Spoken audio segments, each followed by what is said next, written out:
ya está con nosotros el maestro Jorge Linares Rivero, nuestro psicólogo de cabecera. Jorge, pues efectos postraumáticos de la pandemia. ¿Qué tal, Ricardo? Muy buen día. Así es, hoy veremos brevemente este punto que pues es algo que vamos a tener que enfrentar, si no es que ya lo estamos haciendo. ¿Sí? Por ejemplo, en España esto le han dado a llamar que es la cuarta ola, es decir, los efectos emocionales y de comportamiento que vamos a experimentar todos, si no es que ya lo estamos haciendo. En un principio, bueno, nos costó mucho trabajo adaptarnos al confinamiento, a trabajar en casa, las dificultades de convivencia, las dificultades para trabajar en línea, ¿sí? Esto fue desarrollando ciertos niveles de ansiedad, de depresión, de conflictos en el sistema familiar, pero aún así logramos adaptarnos. Muchas personas nos fuimos adaptando, fue un recurso que tuvimos que utilizar, la adaptación, para poder salir adelante de esta pandemia. Sin embargo, ahora resulta que muchas personas ya no quieren salir a la calle, prefieren quedarse encerrados, prefieren trabajar en casa, tienen cierto miedo de estar en la calle, de contagiarse, de que sus familiares se lleguen a enfermar. Es decir, algunos le han dado a llamar a esto el síndrome de la cabaña. Sin Está embargo, no es interesante. más que un trastorno de agorafobia, es decir, este miedo a salir al exterior, a ambientes abiertos, a conectarnos con más personas por el miedo a enfermarnos, ¿sí? Por el miedo a contagiarnos. Esto ha generado mucho estrés y no hay que perder de vista dos sectores de la población que corren mayor riesgo. Uno es aquellos que ya presentaban enfermedades de tipo mental, ¿sí? Porque los síntomas se han incrementado.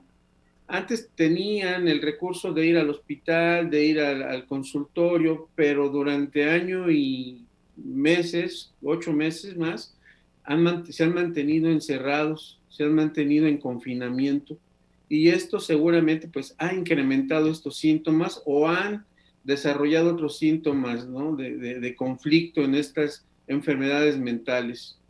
Otra población que muy seguramente ya empieza a mostrar estos efectos de estrés agudo son los médicos, las enfermeras, los camilleros, las personas de mantenimiento y administrativos que han estado al pie de lucha en unidades hospitalarias, ¿sí?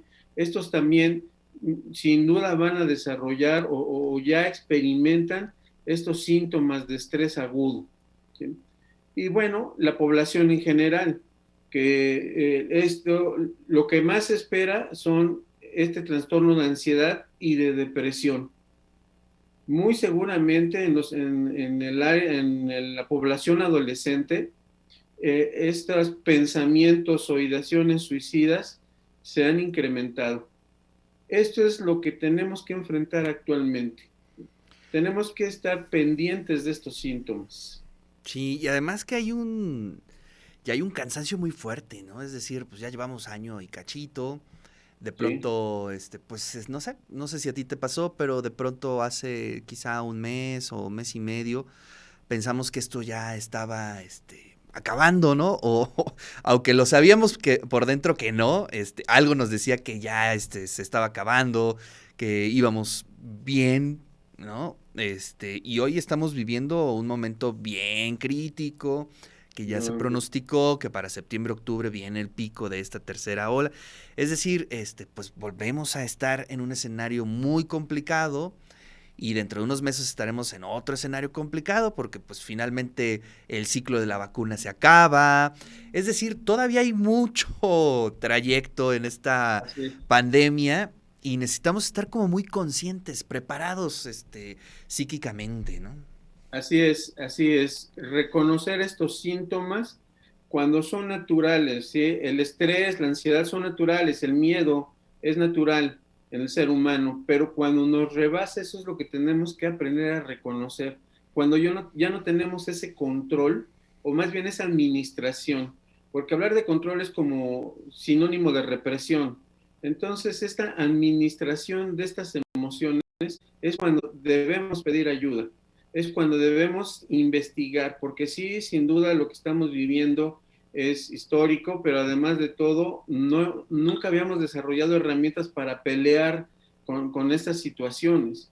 Y además de todo, pues viene ya la temporada del otoño, de invierno, donde ahora la población, los adultos mayores, se ven afectados por estos cambios climáticos, ¿no? En donde ya no solamente la vacuna de la influenza, sino ahora tienen que estar pendientes también con esto de la vacuna contra el coronavirus. Y esto genera mucha ansiedad en todos, ¿no? Genera mucha ansiedad.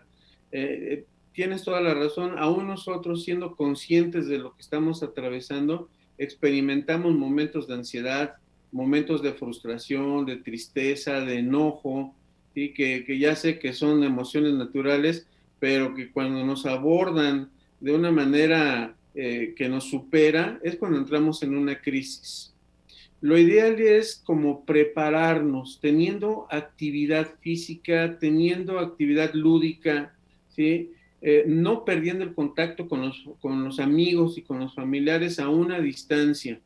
Ahora, bueno, ya se les ha dado, o se nos ha dado esta oportunidad de volver a convivir, dicen, con ciertas medidas, pero hay que convivir. Desafortunadamente no cumplimos con estas medidas y eso afecta sin duda a muchas más personas, Claro. ¿no? Por ejemplo, esta situación de que muchos estudiantes se fueron a sus viajes de graduación y regresan contagiados, ¿no? Entonces, estos son los límites que tendríamos que respetar, sobre todo en los adolescentes, en los adultos jóvenes, ¿sí? Son límites que son necesarios para la adecuada convivencia, para el respeto y para no generar un conflicto mayor en este tipo de pandemia que estamos viviendo. Uh-huh.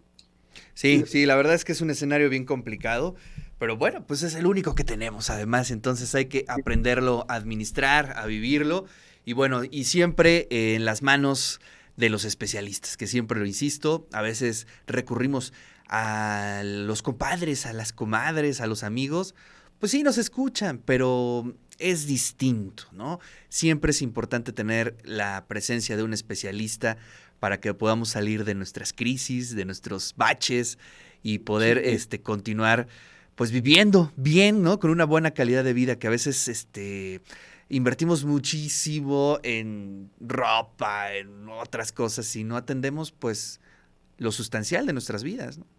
Así es, ¿no? Empezar a generar ya esta cultura de la salud mental, que es muy necesaria. Tienen mucha razón, ¿no? Preferimos gastarnos un dinero extra por ahí en lugar de meterlo a nuestra salud mental, ¿no?